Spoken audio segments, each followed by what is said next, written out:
আসসালামু আলাইকুম ও অন্য অন্য জাতিকে আন্তরিক শুভেচ্ছা। আশা করি সবাই ভালো আছেন।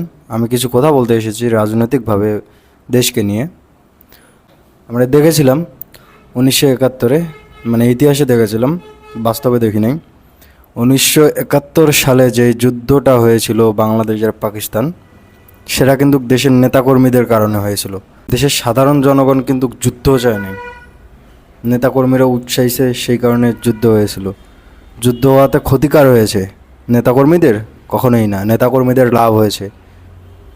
ক্ষতি হয়েছে সাধারণ জনগণের মানুষ মারা গেছে, বাবা মারা গেছে, মা মারা গেছে, বোন মারা গেছে, ভাই মারা গেছে।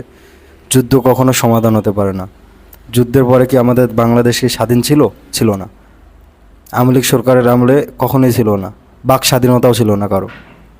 তো যাই হোক, আমি ওগুলো প্রসঙ্গে যাচ্ছি না। আপনারা যে বন্যার পরিস্থিতির কারণে যে ভারতের সঙ্গে যে একটা পারস্পরিক যে একটা সম্পর্ক আছে, সেটাকে বিচ্ছেদ করে যে আপনারা যুদ্ধ যুদ্ধ করে যে চিল্লাচ্ছেন, এই যে যুদ্ধ যে চাচ্ছেন, যুদ্ধ যে আপনি চাচ্ছেন, সাধারণ পাবলিক এতে ক্ষতিকার।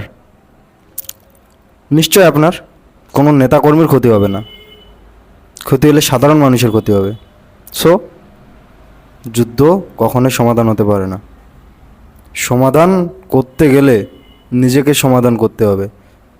তাদেরকে বুঝান, তারা তো দেখতেছে দেশের অবস্থা কি, আমাদের বাংলাদেশের অবস্থা পানিতে ডুবে গেছে। প্রত্যেকটা কতগুলো জেলা ডুবে গেছে, কত মানুষ মারা গেছে, কত গবাদি পশু মারা গেছে। সেটা নিয়ে কি চিন্তা নেই? মানুষের ভিতরে মানুষত্ববোধ আছেই, প্রত্যেকটা মানুষের ভিতরে মানুষত্ববোধ আছে। কেউ যদি বলে যে আমি খারাপ, তার থেকে খারাপ পৃথিবীতে দ্বিতীয়তে কেউ নেই। আর মানুষকে মানুষ খারাপ বলতে পারে, এটা স্বাভাবিক। আমি আপনাকে খারাপ বলতে পারি, কিন্তু আপনি আপনার নিজেকে তো খারাপ বলতেছেন না। আপনি যা করতেছেন সঠিক করতেছেন। কিন্তু একটি কথা আমি বলতে চাই, সেটা হচ্ছে দেশের মানুষ, আমাদের বাংলাদেশের মানুষ, যুদ্ধ কখনো সমাধান হতে পারে না। যুদ্ধ দিয়ে কখনো সমাধান হয়নি, হবেও না। যুদ্ধেতে ক্ষতি হয় সাধারণ মানুষের, এটা মাইন্ডে রাখতে হবে। অনেক কথাই বললাম, ভারতকে এবার বলতে চাই, আপনারা আপনাদের এই রাজনীতি বন্ধ করুন। খারাপ রাজনীতি, লজ্জিত রাজনীতি, আপনাদের লাঞ্ছিত রাজনীতি। কেন শেখ হাসিনা চলে গেছে? শেখ হাসিনা চলে যাওয়াতে আপনার কি খুব দুঃখ হচ্ছে? আপনার চোখ দিয়ে জল পড়তেছে? সেই জলে কি আমরা ভাসতেছি? আপনার এত দয়া না? হ্যাঁ, আপনি যদি মানুষ হয়ে থাকেন, ভালো মানুষ হয়ে থাকেন, বিষয়গুলো বুঝবেন। আর বেশি কথা বলবো না, ঠিক আছে? ও সরি সরি সরি সরি, একটি কথা না বললেই নয়, সেটা হচ্ছে ভারতের নিউজার যারা নিউজ করতেছে। আর বাংলা একটা চ্যানেল আমি দেখলাম, এই শালা মানুষ না অন্য কিছু, এদের টিআরপি কি এত কম হয়ে গেছে যে টিআরপি বাড়াইতে যা মনে চায় তাই বলবে, তাই করবে।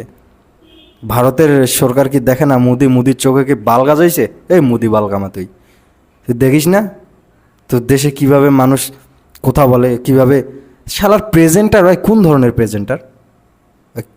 বাংলাদেশের মানুষকে হয় কি বলে, কি বলে? জঙ্গি বলে। জঙ্গি?